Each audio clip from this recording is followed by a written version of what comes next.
All right, so let's workshop this. How does Blake Lively even win her case against Justin Baldoni at this point? So there are three key elements that she needs to be able to prove in court to bury him. First up is the alleged harassment.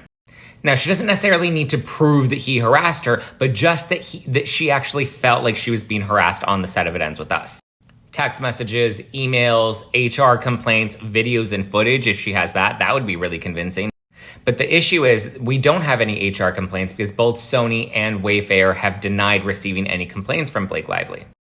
And from what we've read, it appears that she just didn't know how to file them. She's been an actress working in Hollywood for several years, has filed complaints in the past against people, but yet on this set, it was a unique situation, right?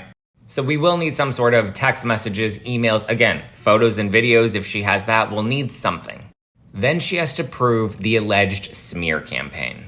Now, she's accused them of astroturfing from Jed Wallace. She's accused Jennifer Abel and Melissa Nathan of planting stories in the press. So she'll need correspondence, right? Emails, text messages. When it comes to Jed Wallace and the astroturfing claims, she'll need actual metadata to be able to prove that they orchestrated this takedown of her in the media, on social media and in the press.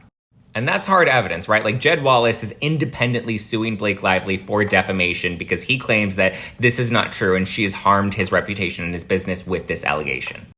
So, and what we've seen with Jennifer Abel and Melissa Nathan, right, because Blake Lively revealed their text messages, and we saw that those text messages, the correspondence was manipulated. There were messages that were omitted from the thread. There were emojis that were edited out to change the context, right, making them seem literal versus sarcastic.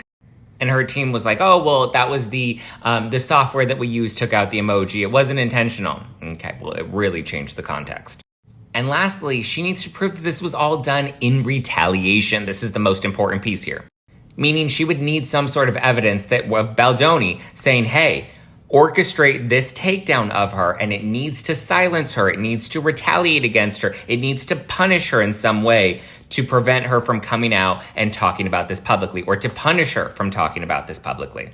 The retaliation piece is really key because it proves intention. She would have to prove that this was maliciously done with intent to harm her reputation, to take her down. It was retaliation. She has to prove that. That's a key piece in her case here.